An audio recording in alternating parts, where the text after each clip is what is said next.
Lorsque l'on parle d'alimentation, il y a différents aspects qui nous viennent à l'esprit. Une alimentation mal équilibrée, trop riche en sucre, ou encore trop riche en lipides. Alors, ce n'est pas la seule cause, mais c'est un facteur important de la maladie dont je vous fais la genèse aujourd'hui. Imaginez-vous une artère saine. Son rôle est de transporter le sang à travers l'organisme. Tout circule nickel entre Bastille et Nation.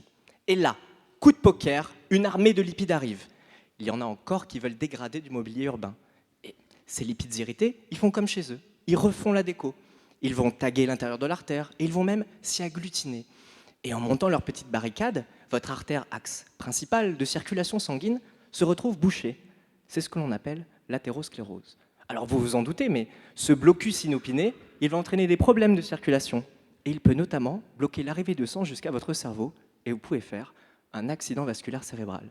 Imaginez que des fauteurs de troubles déterminés migrent pour bloquer l'accès vers un organe vital, comme l'Élysée, ou pire, la Sorbonne.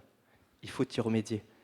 Alors de plus, cette accumulation anormale de lipides, elle s'accompagne d'une arrivée massive de globules blancs. Alors, que sont-ils? Ce sont un peu les CRS du sang. Ils sont là pour réguler le trafic perturbé. Et ces petits policiers, ils vont produire une enzyme, un nom un peu barbare, la LPPLA2. Et c'est là que j'interviens.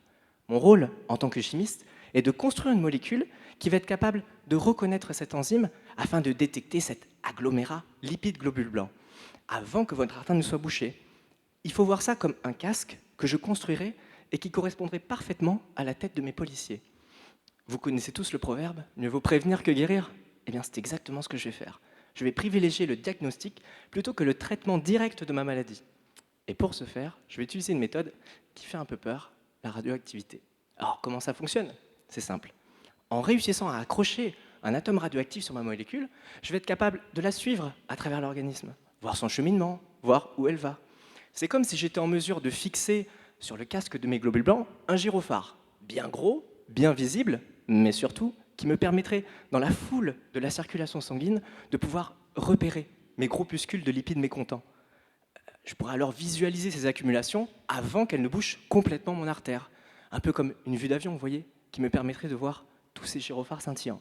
Un médecin pourra alors intervenir sur un patient avant que ce dernier n'ait de complications cardiovasculaires. En d'autres termes, il est préférable de savoir à l'avance qu'un patient risque de boucher son artère plutôt que d'avoir directement à traiter les conséquences de cette occlusion.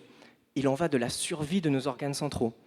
Et si après tout ça, vous n'avez toujours pas compris, il faudrait peut-être que je vérifie si vous n'êtes pas un peu bouché. Merci.